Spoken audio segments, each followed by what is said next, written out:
El penal de Lurigancho, el penal de Cajamarca, el penal de Chayapalca. ¿Qué tienen en común esas tres cárceles o penales? Pues que son las cárceles más temidas por los delincuentes. Le temen más que tú a ese tenemos que hablar de tu flaca. Sin embargo, ¿sabías que cualquiera de estas tres cárceles palidecería ante una panadería del virreinato? Soy Merlín y esto es la biblioteca de Merlín.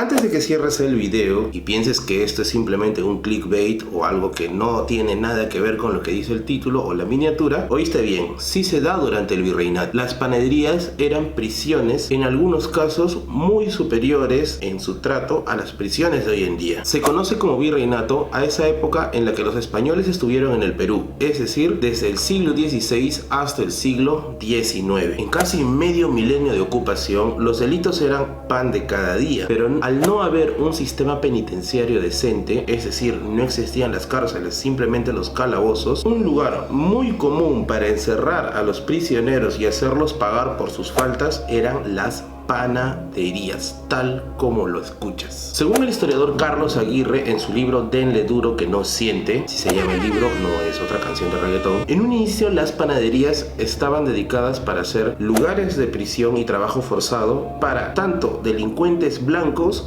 como para delincuentes afrodescendientes. Sin embargo, producto de los tratos graves que había ahí adentro, el trabajo forzoso y otras condiciones más que describiré a lo largo del video, este lugar se convirtió casi exclusivamente en un lugar de penitencia para que los esclavos rebeldes a sus amos tengan que trabajar de manera forzosa en aquel lugar, para que veas que la chancla de mamá no es lo más grave que te podía pasar en esta vida. Según un inventario que el historiador Carlos Aguirre menciona en su libro, en una panadería virreinal no solamente podías encontrar harina, herramientas de panadería, sacos de toda clase de insumos, sino también era muy frecuente encontrar grilletes, cadenas, objetos de tortura, entre otras cosas que harían que la vida de una persona en aquel lugar sea completamente inhumana. Era muy poco frecuente que una persona por decisión propia vaya a trabajar una de estas panaderías, ya que el calor infernal, ya que en muchos casos estas panaderías trabajaban cerradas, completamente herméticas, la falta de oxígeno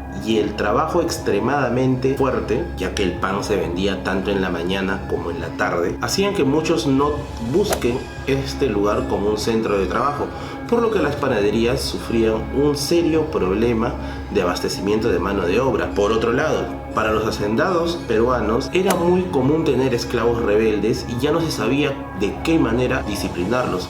Para esto, la panadería y el hacendado que buscaba disciplinar a su esclavo eran prácticamente como dos piezas del mismo rompecabezas y encajaron uno con otro. En muchos casos, el esclavo trabajaba dentro de la panadería en las condiciones inhumanas que había mencionado, sometido a toda clase de maltratos y a toda clase de humillaciones. Estas cosas hacían de que el esclavo sea mano de obra prácticamente gratuita dentro de la panadería. Y digo prácticamente gratuita porque el esclavo lo que producía era para el panadero, pero el dueño del esclavo podía cobrar el trabajo del esclavo.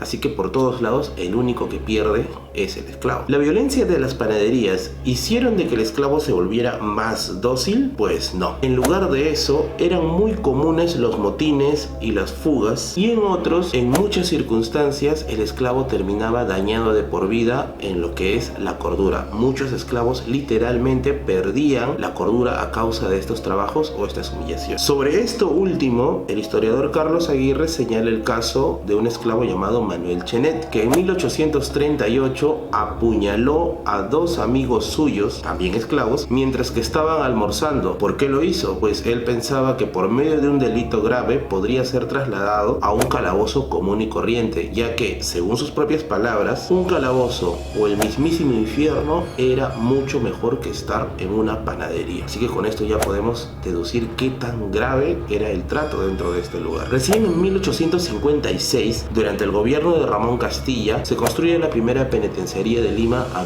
cargo de Paz Soldán. Cuando se construye ya la primera penitenciaría del Perú, las panaderías y su uso como lugares de tortura y reclusión quedaron finalmente abolidas y fueron declaradas ilegales. Eso no significa que se haya seguido extendiendo el uso de la panadería como un centro de reclusión y un centro de tortura o disciplina a la fuerza, ya que algunos años más adelante aún en las panaderías van a seguir siendo utilizadas como estos lugares en donde el terror reinaba y la gente no quería o no veía la gravedad. Si te gustó el video, te gusta la historia y no vas a ver al panadero con los mismos ojos a partir de ahora, dale like al video, suscríbete, activa la campanita y coméntaleselo con tus amigos. Estaremos colgando videos seguido acerca de temas similares de historia o cultura general.